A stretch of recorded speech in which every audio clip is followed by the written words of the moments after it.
chưa có nguồn.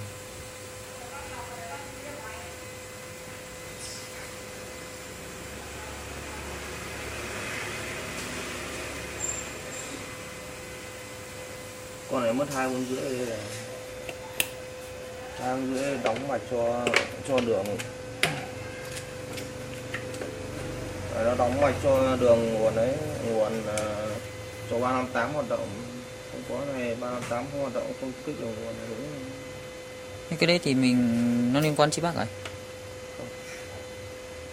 Con đèn nó chết. Sao anh phải tháo cái đấy rồi? Nó sát lên.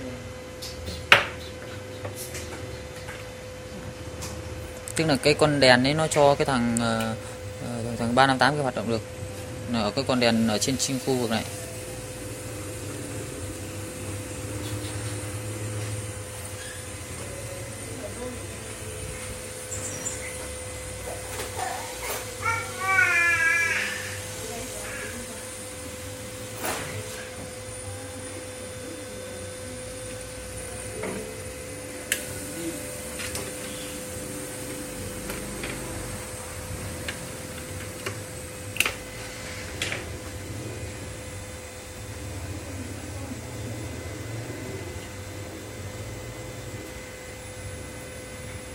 Có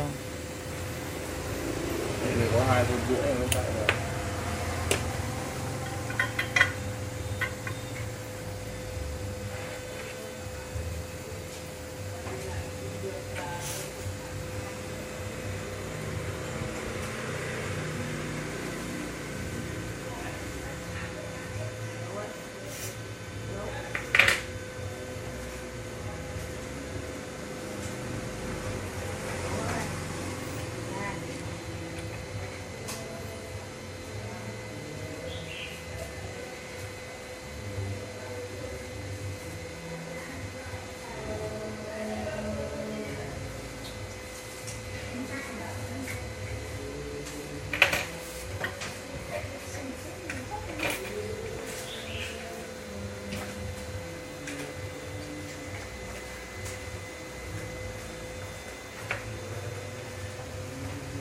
Đập con này câu chân này với chân này chạy.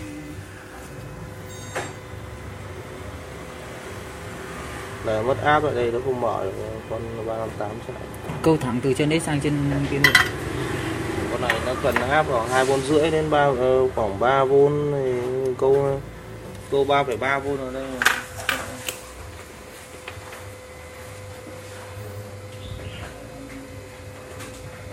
Có 3,3 ở chân này rồi thì nó mở nguồn không?